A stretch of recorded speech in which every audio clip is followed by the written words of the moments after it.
What does Zyn really give you? Not just smoke-free nicotine satisfaction, but also real freedom to do more of what you love, when and where you want to do it. Why bring Zyn along for the ride? Because America's #1 nicotine pouch opens up all the possibilities of right now. With Zyn, you don't just find freedom, you keep finding it. Find your Zyn. Learn more at Zyn.com. Warning, this product contains nicotine. Nicotine is an addictive chemical. This is the Dan Le Batard Show with the Stugotz podcast.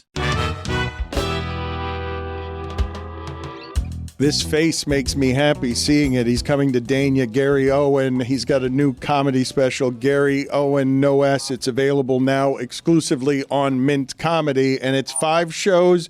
Dania this weekend, June 6th through the 8th. Where are you right now? You're on the grind. You've got a 2-year-old. You've got teenagers. You're still out here fighting on the comedy grind near Dania in a hotel that looks swank. You're living good, but you're on the grind. Good to see you, Gary. Thank you for making the time.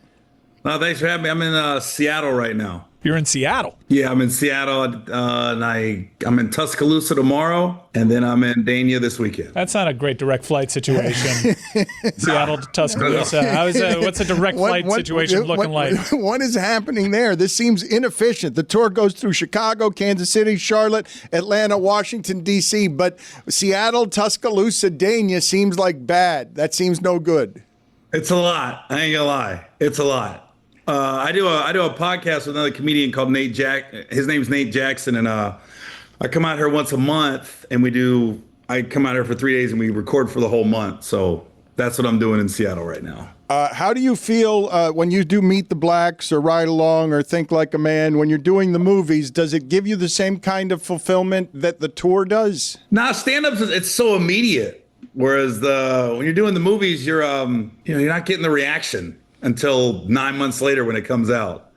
So whenever you're doing a movie, you're almost looking at the grips and the camera guys to give you the okay, because the actors aren't going to do it. They're in the scene.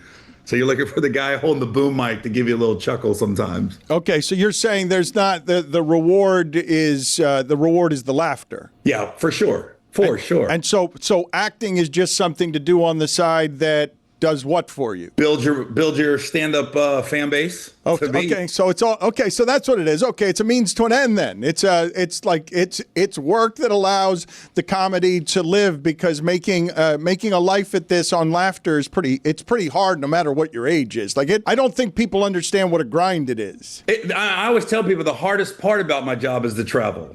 The stand-up's the easy part at this point. Now I'm kind of like almost in my Yoda years. Like I got it. I can work with any crowd, but like you said, the flying and the travel is the grind. But I am staying at decent hotels. I'm not flying Spirit, so it's not that bad. Okay, so can you? Spirit's safe. There have been no fatalities. We've talked about this a number of times, Gary. Everybody is out here crapping on Spirit. They've never crashed. I'm talking about comfort. I'm not talking about death. Okay, good, Gary. I'm just saying.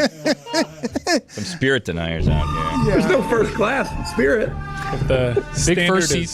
If the standard is not dying, Spirit's got you. So other airlines don't, to be fair. Can you put us next to you whenever it is that you found out that Ebony Magazine had proclaimed you Black America's favorite white comedian? Can you take us through whatever that story is, please? No, one of the editors called me, and I guess I don't know how I got that title, but it was because my first TV appearance was on BET, and then almost every movie I've done had a black lead actor. So I became black people's guy as far as white people goes.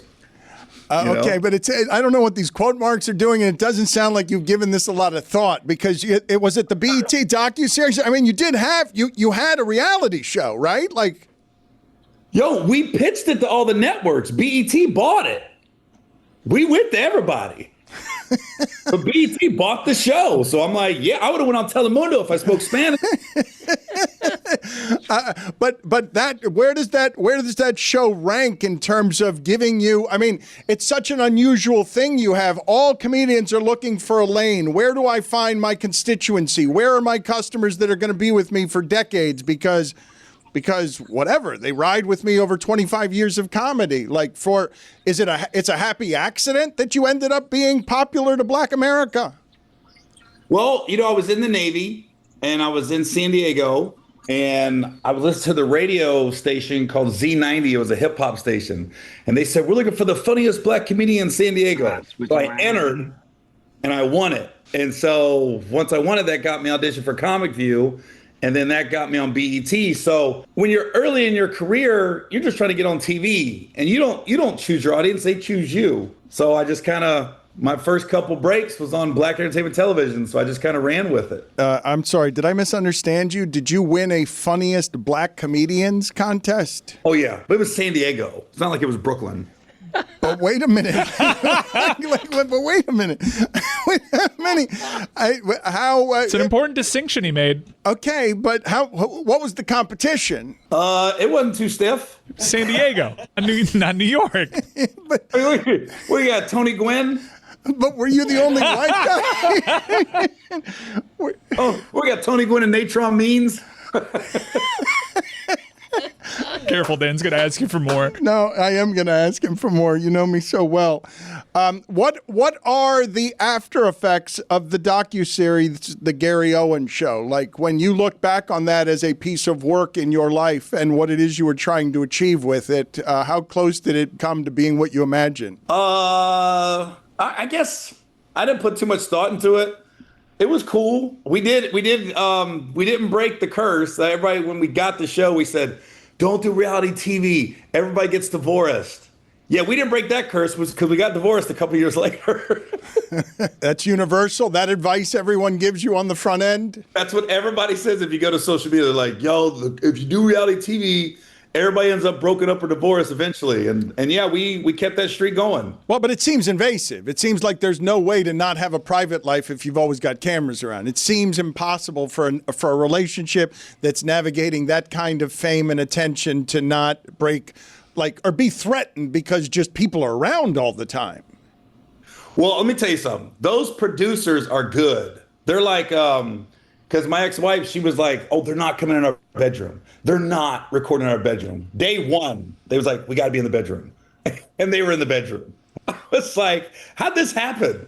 That was like her big thing when we pitched the show. Like, they're not going to be in our bedroom. That's going to be our sanctuary, our private area. But somehow they got in there. Do you have a pop culture topic that everyone's seeking your opinion on these days? Any question that you're getting about what's happening in the news that is about one subject matter more than another? I mean, everybody's asking comedians about Diddy. That's the big one right now. And you just do what with that? I can't say it on your show. Sure you can. You do, but you do a private show? You do a private show for all of the people? This is network TV, right?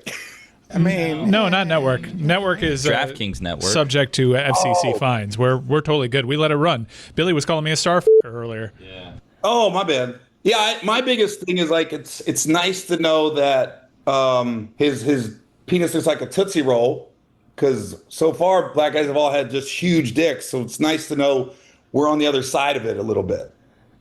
There's balance. Dan, you don't get to make that face. Yeah. He warned me. Dan's question was like, hey, what's the pop culture thing everybody's asking you? All right, talk about that. Everyone's mind went to Diddy, right? When Dan brought up the question, we're like, okay, you're asking him about Diddy. And your opinion on just ask him about Diddy. But I didn't know whether it would be Belichick. I didn't know whether it would be Kendrick Lamar's tour. I don't know how could I possibly know the thing that everyone's asking him about? You don't get to make the face, is what we're saying. You don't get to be like, well, that's right. People talk about his little pecker. No, but that's not... You think I was seeking that as his answer? Yeah, quite literally. You asked him, what is the pop culture thing everybody is asking you about? And then you're like, Kendrick Lamar's tour. What are you talking about? There are other choices. There are other choices he could be making. Kendrick Lamar's tour. Where'd you pull that one from? What do you think about terrorists, Gary? Look, senile old man. Over 20 years, I didn't think you could get worse at tossing things up to comedians. But yet, here we are. Did he follow up or no? Did he follow up? His new comedy special, Gary Owen, No S, is available now exclusively on Mint Comedy. And if you want upcoming dates and tickets, GaryOwen.live is where you go.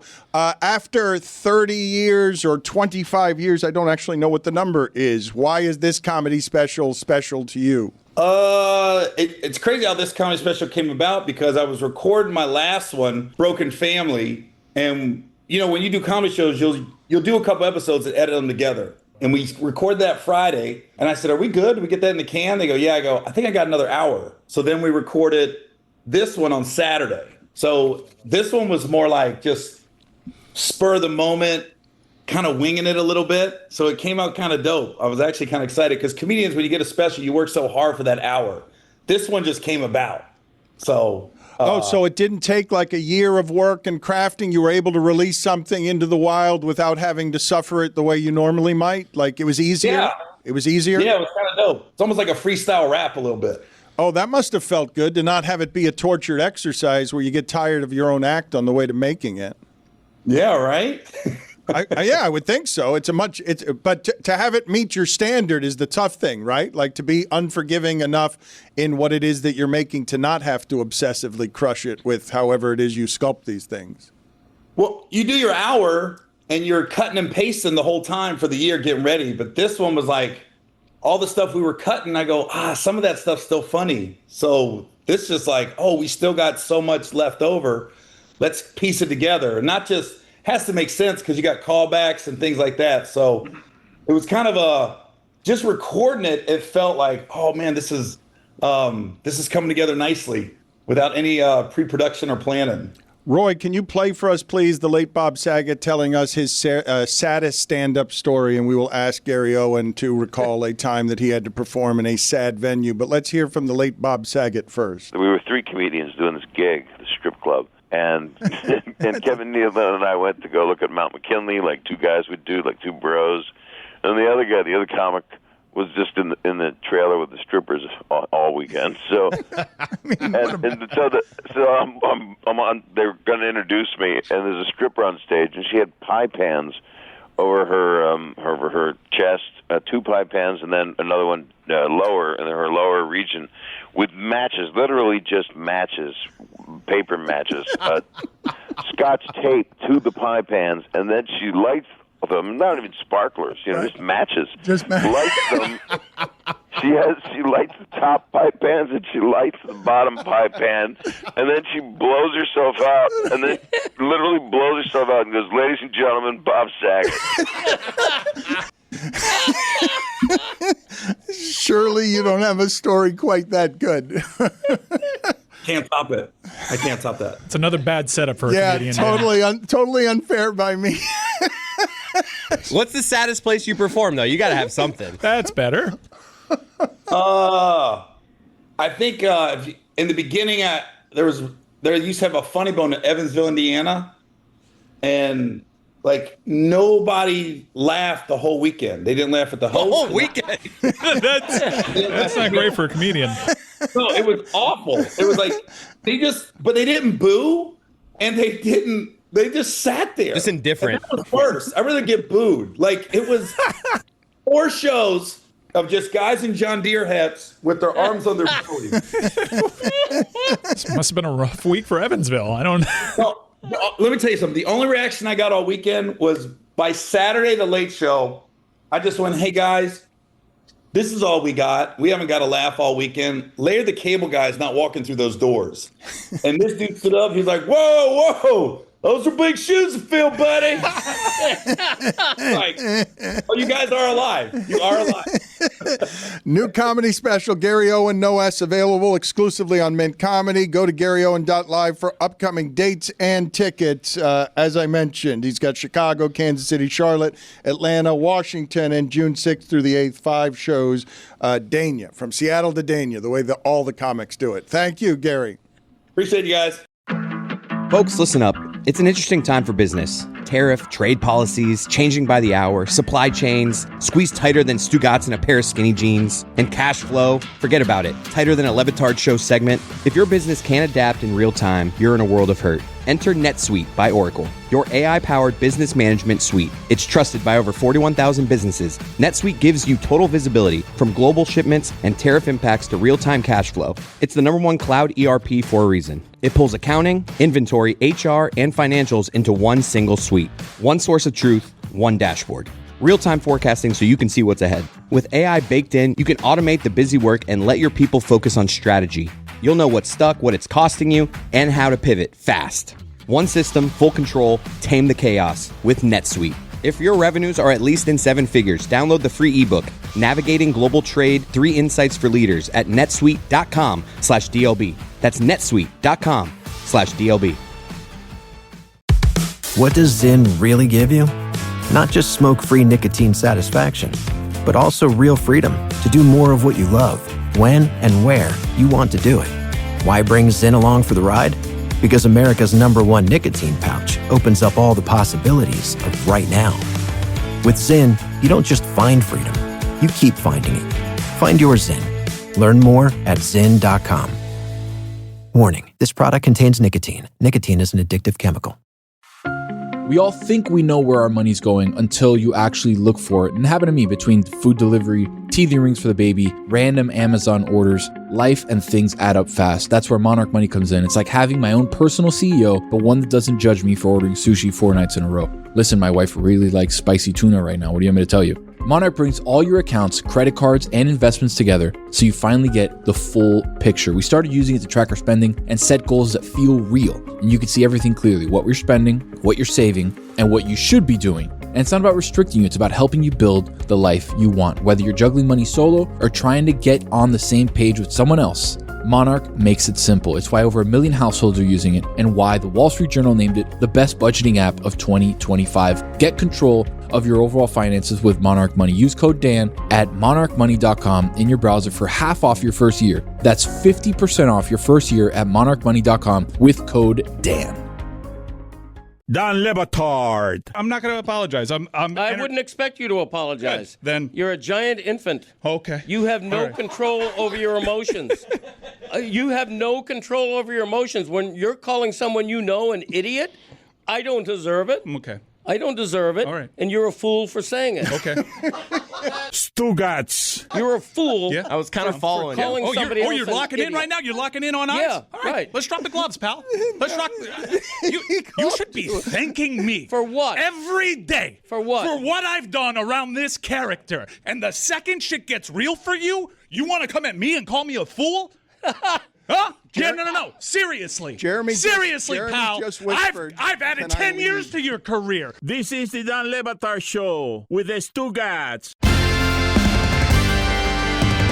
We've got boldest take to get to here, Greg. Yes, thank you. Was waiting for that Yeah. since the start. I want to get to boldest take, and I also want to tell people that we've got a couple of watch parties. Actually, over the next week, we're going to have 3 sort of pop-up things, right? Because we're going to pop up as a show for one of these finals games, at least in the NBA. Roy, what are you doing with the hockey show and Dwork and Rose, and who else is involved with these festivities? On Friday, we got Game 2. We're going to do a live stream, much like MMA Hangout does their live stream. It's going to be at the Dead Flamingo. So that's going to be a lot of fun. Come on out, watch it with us. That one. So come on out. What was that? I said, come on out and watch it with us. No, but the Dead what? Dead Flamingo. Dead Flamingo. Formerly known as Casa Tiki. Yeah. Now Dead Flamingo. FKA. Okay.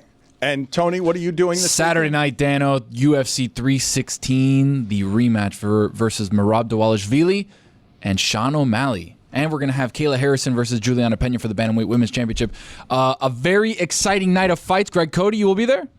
It's a strong possibility. All right. I'm really excited for that.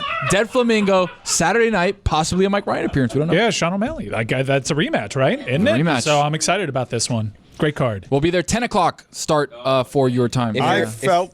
If you're a listener and you show up to both watch parties this weekend, you get to go to lunch with Dan at a later date. Mm-hmm. You just sleep over. Just stay the whole night at, Dead Flamingo and then start up for MMA Hangout after.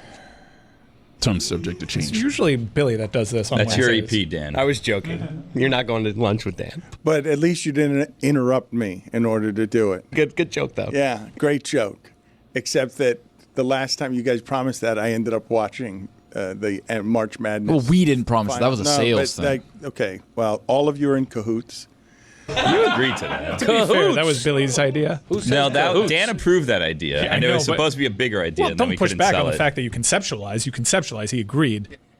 It was a better idea. when I presented it. I couldn't sell it. I properly. have to. Okay, see that now our business is in people's face, and I knew that was going to happen. And thank you for nothing. Sorry about that. No, please, no. Great being. It's why it's a Wild Billy Wednesday. But at least you didn't interrupt me to get it in there. That's the best part of it. Like the best. What were you getting to? Yeah, I don't remember. The third watch party. No, I wasn't going to the third watch party. Well, you should because they're a partner. Yeah, you should. You should be at every one. Love the third watch party, by the way. Yes, a FIFA Club World Cup watch party Saturday, June 14th at Grails in Miami. Dan will be there. That's a fourth watch party because Dan said there was a pop-up for the finals, There is a fourth one. Yeah. There you go. This one is that one presented somewhere? This one's presented by Boost Mobile and DraftKings. It's Inter Miami kicking off the Club World Cup, which I actually think is going to be sneaky awesome. What's the Club World It's the Cup? FIFA Club World Cup. Instead of countries, it's clubs. It's the first time they're doing this. It's a World Cup, but instead of countries, as Tony pointed to, it's some of the best clubs on the planet. You get to see Champions League, and that determines the champions of Europe. Occasionally, you'll get to see like 4 of the qualifying regions, and the top teams play one another for a Club World Cup. This time, we're actually doing a real World Cup-style tournament with clubs that have qualified over the course of 4 years to truly determine which is the best club soccer team on the planet. I'll be present at the girls' watch party. Very exciting. But Cody gave you a very insincere, very possible, or very probable, and Roy laughed, braying laughter in his face, like a mule eating briars. Roy was laughing in his face. It's a possibility. It's a possibility. That's all it was. It's not a possibility. I don't possibility. I don't believe he will think of it again. I got to check with my staff. See what my schedule looks like. Put a percentage on it. Put a percentage on it. Somewhere between 4 and 70. But he's a senile old man. Inter Miami's got no shot at winning this. But if they really don't. If they were to win this, it would be the biggest honor ever bestowed on a club. They'd be the inaugural champion, and you get to see where they stack up against the world's elite. You're going to have dream matchups. LAFC just qualified over Club America. You got LAFC in Atlanta against Chelsea FC. Like, you have real huge dream matchups, and the cool thing is, the prize pool is such that these teams are going for it. Anytime you see these teams from Europe travel across the pond and do their summer tours, they're getting rotational guys in, developmental guys in. No, they're actually making signings for this. You're going to see Trent Alexander-Arnold in a Real Madrid shirt. You're going to get to see the best, the cream of the crop, and they're going to match up against some MLS teams that are in season. So it'll be really interesting to see where a team like Inter Miami stacks up, not just against the Al-Ahlis of the world, but against some of the top teams in Brazil if they advance and get to the knockout round. So you see rematches of Messi versus one of his former European clubs. It's incredible. Yeah, I was shocked to look at the betting odds for all 32 teams. I thought because of Lionel Messi alone that they would be higher in regard than they are, but they're middle of the pack. They are just strictly That's middle actually of the quite pack. flattering that they're middle of the pack. And actually the Egyptian club that they're playing, this is the first year that the FIFA Club World Cup has been a full tournament with 32 teams. But the tournament actually has its lineage to the early 2000s. But the thing is, they always used to only play with 7 clubs. And so it was a very minor deal. It didn't nearly have the stature and the attention. That feels like a back in my now. day. Anytime you say they only used to play with 7 clubs, that sounds like a back in my day. Most people didn't even know this thing was going on. It would happen in the middle of the year, usually somewhere in the Middle East, and some of the upper echelon clubs would kind of join in progress. This you actually get to see. Who is the best club in the world presently? They get to tout that for 4 years because this is a World Cup-style knockout tournament. Yep. Really looking forward to it. And also the first Inter Miami match at Hard Rock Stadium. Super interested to see whether they fill that place. You will not be at Tony's thing. I don't believe there's a possibility. I don't think 4 and 70. I think it's well below 4%. It could happen. You know what? I will bet you $1,000 it doesn't happen. Okay. Greg, you go 50-50. Yeah, Tony, I'll be there for about 5 minutes. That's fine. Get my money from Dan, then I'm out of there. You just saw There needs to be a $1,000 laying minimum on the time. floor. Greg Cody will travel many a mile to pick up that $1,000. He didn't put any parameters on it. No If parameters. I show up, I get $1K from this guy. 50-50. Where's it at? It'll be in a trash bag that Dan got at the bank the other Deck day. Flamingo, 40 maybe. formerly known as Kasatiki. It has to be real support offered as part of the MMA coverage to work with Tony as part of the celebration. It's not an appearance fee to appear and take the $1,000. Backtracking it. It's for a night of work. This guy. It's Look for at this guy. It's for a night of work. Welshing on his bet. You don't get to make it a drive-through where you just That's show what by. you said. If you No, go, I'll it's give you $1,000. Greg comes on. He says a couple of things. He talks about some of the fighters. Bing, bam, boom. That kind of thing. He's out of there. And you know it. He doesn't know what time these cards start. He won't make it. He doesn't 10 p.m. understand. is the first fight. I'm there, man. I'll be there at 10:01. You ain't. That's on Saturday. You're And not gone driving. by 10:02. You're not driving. Well, see, Chris, you know that we're sending him out to the faces of a crime. Yeah, but $1,000 might be the number. It might. It's big enough that might be the number. If he wants to work that evening, again, it's a bet of $1,000. So now he has to show up, or he owes me $1,000. No. You said, and you can roll the tape or whatever they. He said, "I'll bet you $1,000." And these are the parameters. He said, "I'll give you $1,000." Well, you're going either way. So what's it to you? I heard the bet. The word bet was not used. I would bet you $1,000. That's how I heard it. I said, I'm pretty sure he said, "I'll give you $1,000." Look, it's usually implied that he just hemorrhages money and doesn't get anything in return on this show. Lord. I get it. Yes, does hemorrhage money. That's one of the great jokes we tell around here. It's a lot of fun, that one. Look, I'm pretty sure for $1,000 you were going to do it because that does feel He's like just the got to number. work with Tony. He should support his teammate. Like, I don't even understand. Like, that's bare minimum on being a good teammate with teamwork with someone you work with. Are you going to be there? No. Possibly. What about this whole teammate business? No, He's going to be the one that's online. The I'm not a teammate. I lord over the team. I am not the teammate. He's Dolan. What are you confused He about? bankrolls the operation. I am Dolan not over here. Dolan. I am not Dolan. Ishbia. You don't wear a hat like that. I am not. HB's fun to say, huh? It is It fun. is Put it fun on to the say. poll at Lebitard It's Show. exotic. Is Ishbia fun to say? We're going to get to the boldest take in a second. I can't believe we didn't get to this with Samson, though. Have you guys heard Pablo is doing good work on Pablo Torre Finds Out? Dan, I want to say something. I think I'm back on Pablo. Oh, you heard the Bill Simmons episode? I did. I heard it on I was the way listening in. to it. I was like, you know what? Pablo, likable on Bill Simmons. No, Pablo held his ground, and all the arguments that Bill was making on the front end evaporated like that. Pablo was a man in that Pablo was like interview. explaining to Bill basically like, hey, this is what I do. This is how I do it. Yes, it's stupid, but I take stupid things seriously, right? That's his whole moniker.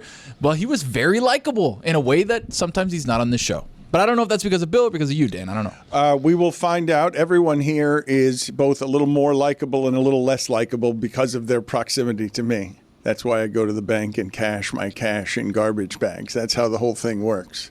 David Samson has lured Dominique and Pablo into a conversation where he reveals something that might be up for Suey Best Revelation. This made my skin crawl. Okay, so Your skin. How many people heard about this? This is so foul, and David Samson is so foul. But he will take you in the bowels of sports business, where no immorality can go without shame. Like, it's unbelievable to watch and listen to this story. Let's listen.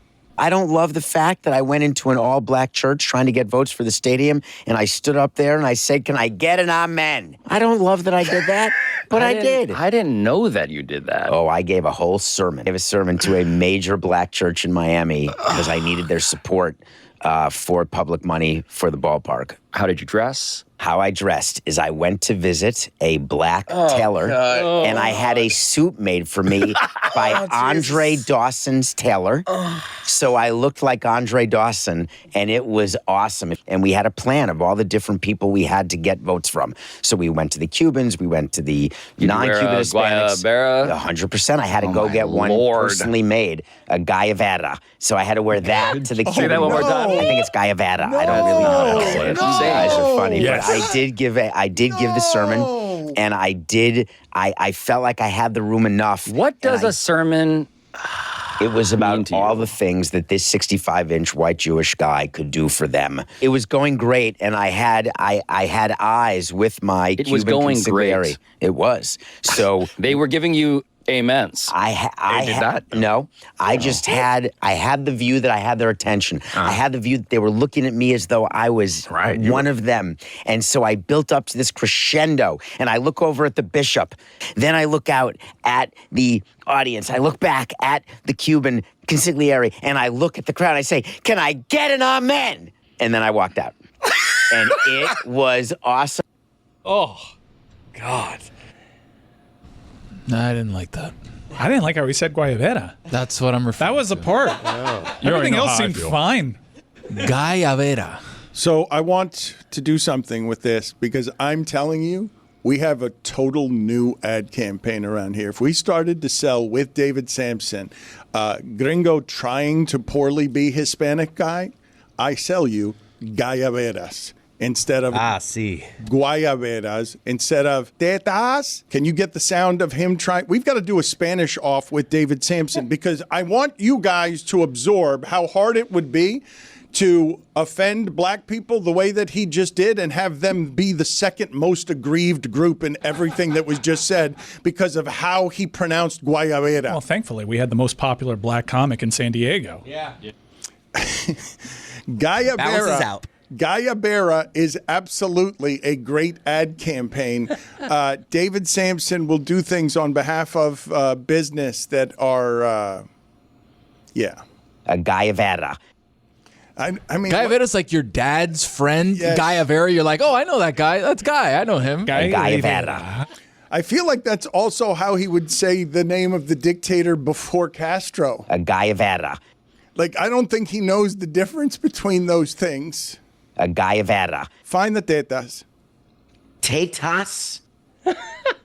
Tater tots. That's what she said. A Guayabera.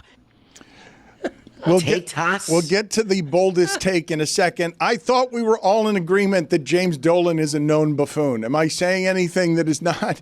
There's no way that this is in any way controversial, correct? That he is meddlesome, he's the worst of what rich owners are, that he disrespects Knicks royalty such that it is. They don't really have royalty because they don't have any real winning, but the royalty that they do have that represents winning won about as much as the guy they just fired. It's the best of Knicks history is not a great Knicks history. They just fired the coach most responsible for producing the best feeling there in 25 years. It's weird.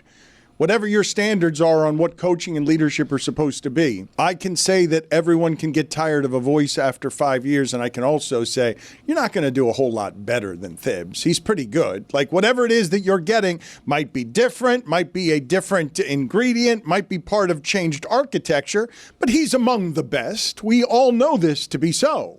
Yeah, but what about an impeccably dressed Jay Wright that walks in? Could he be better? The unknown college coach with the Armani suits brings suits back to the NBA. All of a sudden, Jay Wright's on the sideline with a suit on. We're saying, hold on, New York is back, baby, in a big way. So this is what we're doing. 2.0. This is what we're doing.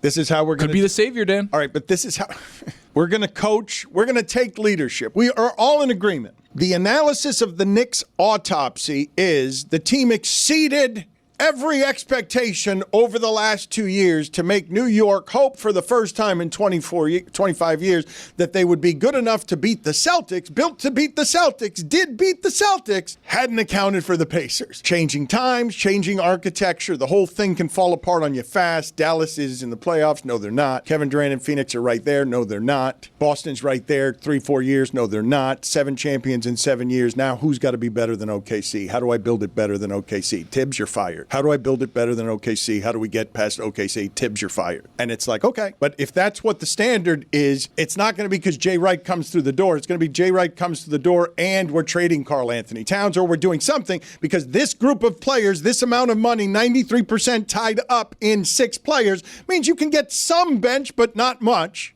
And it's going to be this 6 guys. And I hope Bridges can play another round of seasons without getting hurt because he always does, as we waste another year of Anunoby and his perimeter defense, because this was built to beat the Celtics, and that's not what you got to beat anymore. Now you got to beat OKC. It's not about beat the Pacers. Yeah, it's the Pacers and Cleveland and wherever Giannis ends up and now you're behind. And now 2 weeks ago we were saying, hey, your management team, what a great job the Knicks management team did, huh? Put all the right places in all the right places. Beat Boston. Built it. Best feeling in 25 years. Tibbs, you're fired.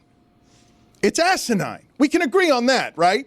It's not particularly fair, but Tibbs, for damn near 20 years, has always been reputed as a guy that just can't quite get over that hump. He is a franchise changer.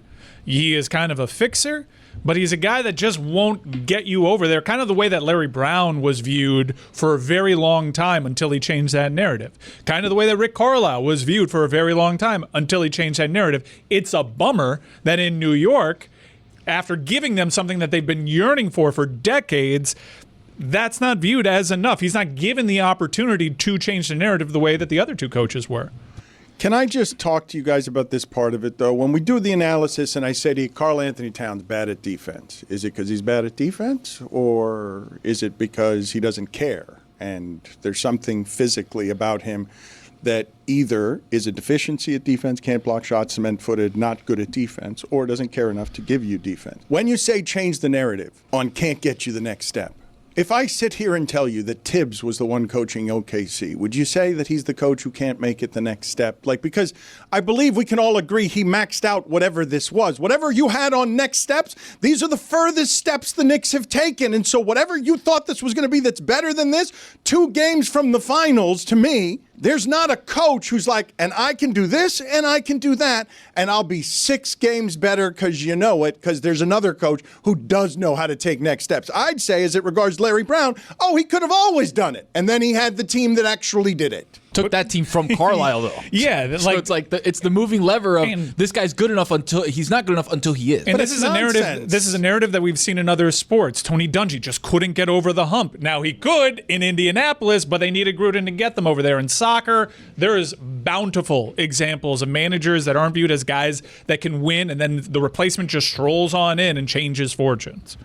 Thank you. I have now filibustered long enough, Greg Cody, to get the sound that I wanted, which is the correct sound. You guys have seen over the course of the last few years, it's been a marvel and delight to watch blossom on television. The reinvention of the career of Mad Dog Russo, who once upon a time invented barking sports radio and makes a career resuscitation no one saw coming in his 60s, just pining for the days of 60s basketball players. No one thought there'd be a lane for it, but again, the old white man wins in the media. It's a rare upset.